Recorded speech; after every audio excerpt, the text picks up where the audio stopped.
आज की क्लास में हम ये देखेंगे कि सहसंयोजक यौगिकों में बनने वाले सिग्मा और पाई बंध का निर्माण कैसे होता है। यानी हमने पिछली क्लास में देखा था कि कार्बनिक यौगिकों में कौन सा बंध पाया जाता है, सहसंयोजक बंध। तो सहसंयोजक बंध दो प्रकार के होते हैं, एक होता है सिग्मा और पाई बंध। तो हम देखेंगे कि किस अवस्था में सिग्मा बंध का निर्माण होता है और कौन सी अवस्था में पाई बंध का निर्माण होता है और कैसे होता है। तो हम चलते हैं कि सिग्मा बंध का निर्माण कैसे होता है।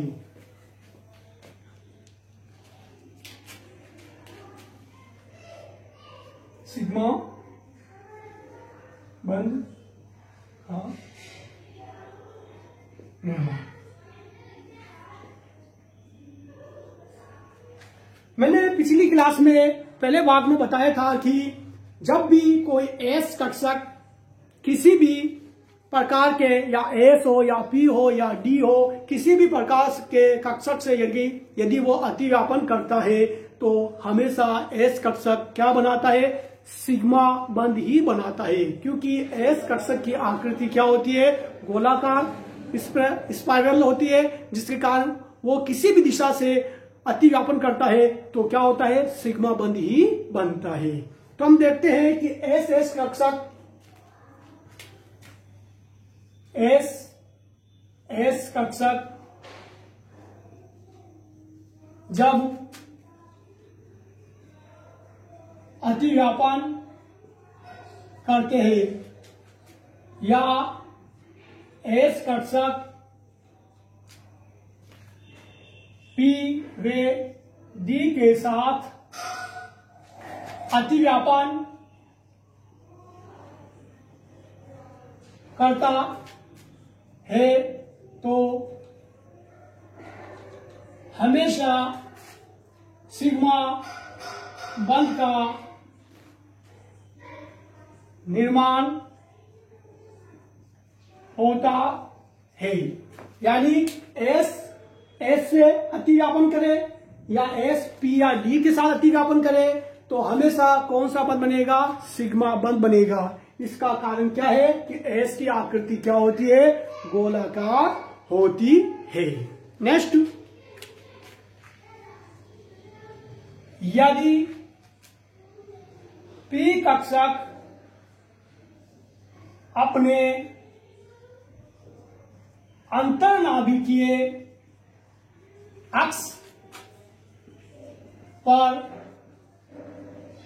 अतिव्यापन करे तो सिग्मा बंध का निर्माण होता है। यानी यदि पी कक्षक या डी कक्षक अपने अंतर्नाभिकीय अक्ष पर, कौन से अक्ष पर, अंतर्नाभिकीय अक्ष पर अतिव्यापन कर रहे तो सिग्मा बंध का निर्माण होता है। अंतर्नाभिकीय अक्ष क्या होता है, जब कोई दो पी कक्षक या कोई डी कक्षक आमने सामने, इस प्रकार आमने सामने क्या करे, अतिव्यापन करे, तब जाके क्या होता है, सिग्मा बंध का निर्माण होता है। जैसे कि आपको पता है कि पी कक्षक तीन प्रकार के होते हैं, एक्स, वाई और जेड प्रकार के। तो एक परमाणु का पी कक्षक अगर वो एक्स अक्ष पर है तो दूसरे परमाणु का भी पी कक्षक कौन सा होना चाहिए, एक्स अक्ष वाला होना चाहिए। यानी समान अक्ष पर यदि अतिव्यापन होता है तो क्या होता है, सिग्मा बंध का निर्माण होता है। जैसे कि हम देखते हैं, जैसे ये पी एक्स है और इधर भी क्या होगा, आपके पी एक्स वाला होगा, तो इनके मध्य जो बंध बनेगा यहां पर अतिव्यापन से, वो बंध क्या होगा, सिग्मा बंध होगा। तो इस प्रकार आप देखते हैं कि अंतर्नाभिकीय अक्ष पर जब अतिव्यापन होता है तो क्या होता है, सिग्मा बंध का निर्माण होता है। और इस प्रकार के जो अंतर्नाभिकीय अक्ष जो पी कक्षकों में होता है उसको क्या बोलते हैं, समाक्ष अतिव्यापन। क्या बोलते हैं, समाक्ष अतिव्यापन। ठीक है। अब देखिए कि जब कोई पी कक्षक एक अक्ष पर अतिव्यापन कर लेता है तो उसके शेष बचे शेष बचे हुए जो पी वाई और पी जेड जो कक्षक है वो अब क्या है, अंतरनाभिकीय अक्ष पर अतिव्यापन नहीं कर सकते। तो वो क्या हो जाएंगे, जैसे कि ये सिग्मा बंध बनाया, अब इसके बाद और बचे हुए जो इस प्रकार वाई है और इसका भी क्या होगा वाई है। अब वो क्या आमने सामने अतिव्यापन नहीं कर सकते, क्योंकि एक बार आमने सामने अतिव्यापन हो गया, अंतरनाभिकीय अक्ष पर अतिव्यापन हो गया, तो दूसरे कक्षक अब अंतरनाभिकीय अक्ष पर अतिव्यापन नहीं करेंगे। अब वो क्या करेंगे, इस अंतरनाभिकीय अक्ष के समानांतर क्या करेंगे, अतिव्यापन, जो अतिव्यापन आधा ऊपर की ओर होगा और आधा नीचे की ओर होगा। तो इस प्रकार के अतिव्यापन से क्या होता है, पैबंध का निर्माण होता है। तो उसको देखते हैं।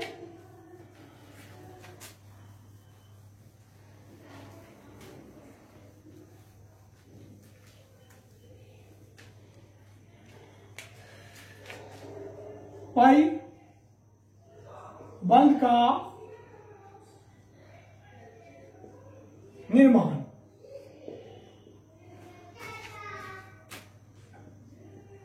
जब परमाणु कक्षक अंतर नाभिकीय अक्ष पर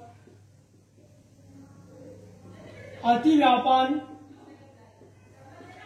नहीं कर सकते तो वे अंतर नाभिकीय अक्ष के समानांतर अतिव्यापन करते हैं।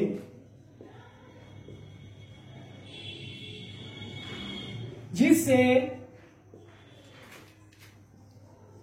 पैबंध का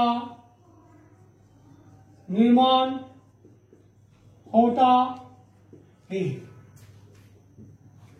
यानी हमने देखा कि ये क्या है, अंतरनाभिकीय अक्ष है, ठीक है, जिस पर केवल दो परमाणुीय कक्षक ही अतिव्यापन कर सकते। इसके बाद बचा हुआ यदि पी कक्षक इस प्रकार है और दूसरा पी कक्षक इस प्रकार है दूसरे परमाणु का, तो ये क्या करेंगे, इस अंतरनाभिकीय अक्ष के समांतर आधा अतिव्यापन ऊपर होगा और आधा अतिव्यापन नीचे होता है। तो इस प्रकार इनकी संरचना बन जाती है।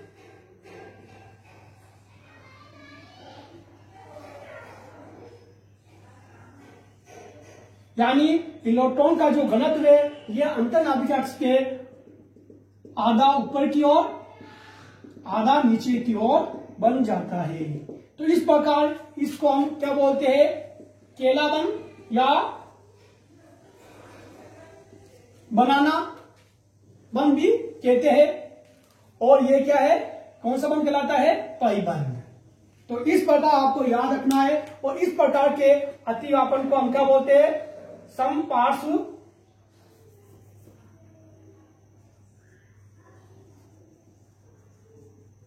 अतिव्यापन बोलते हैं। यानी पी कक्षकों में कुल अतिव्यापन कितने प्रकार का होता है, दो प्रकार का। एक तो समाक्ष होगा, कौन से बंध का निर्माण होगा, सिग्मा।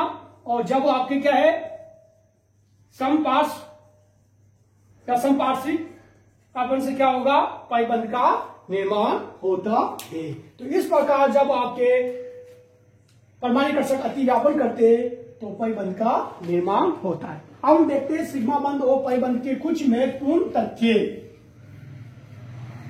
सिग्मा बंध और पैबंध के कुछ महत्वपूर्ण तथ्य कि किस प्रकार इनका निर्माण और किस प्रकार इनकी स्थायित्व रहता है। तो ये आपकी क्या है, सिग्मा, और ये आपके इधर पाई। तो सबसे पहले देखते हैं सिग्मा बंध का निर्माण कौन करता है। फर्स्ट, सिग्मा बंध का निर्माण अंतर नाभिकीय अक्ष पर अतिव्यापन से, और इधर अंतर नाभिकीय अक्ष के समानांतर। नेक्स्ट, सिग्मा बंध का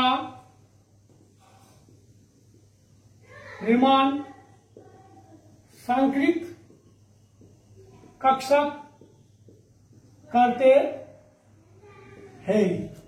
सिग्मा बंध का निर्माण कौन करता है? संकृत कक्षक।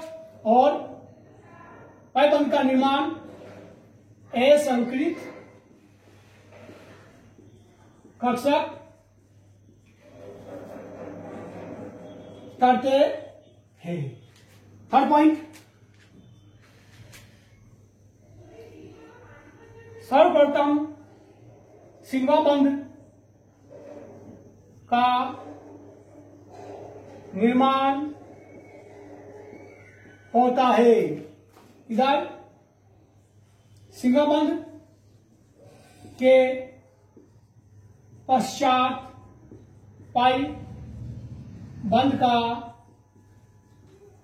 निर्माण होता है।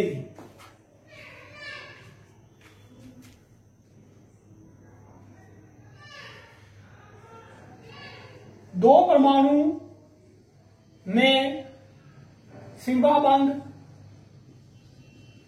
अधिकतम एक हो सकता है।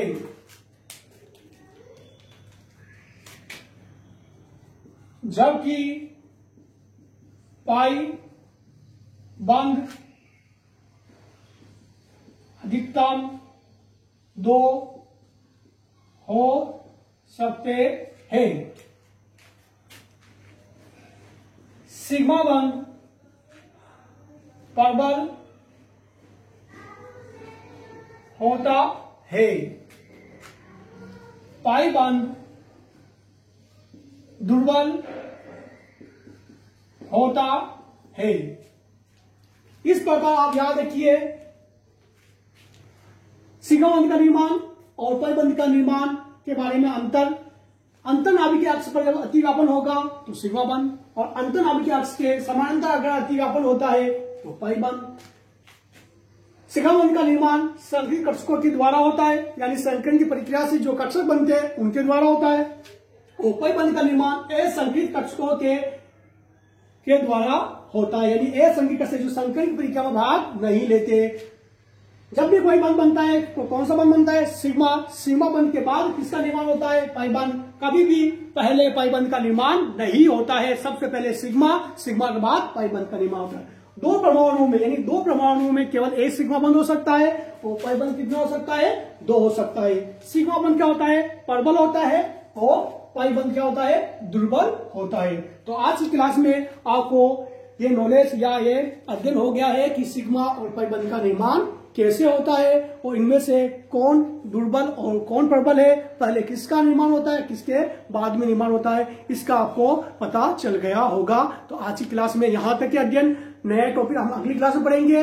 तो आपसे रिक्वेस्ट है कि हमारे चैनल को सब्सक्राइब करें और वीडियो को लाइक करें, कमेंट करें, और अपने दोस्तों के व्हाट्सएप और फेसबुक ग्रुप पर इसको शेयर करें। धन्यवाद।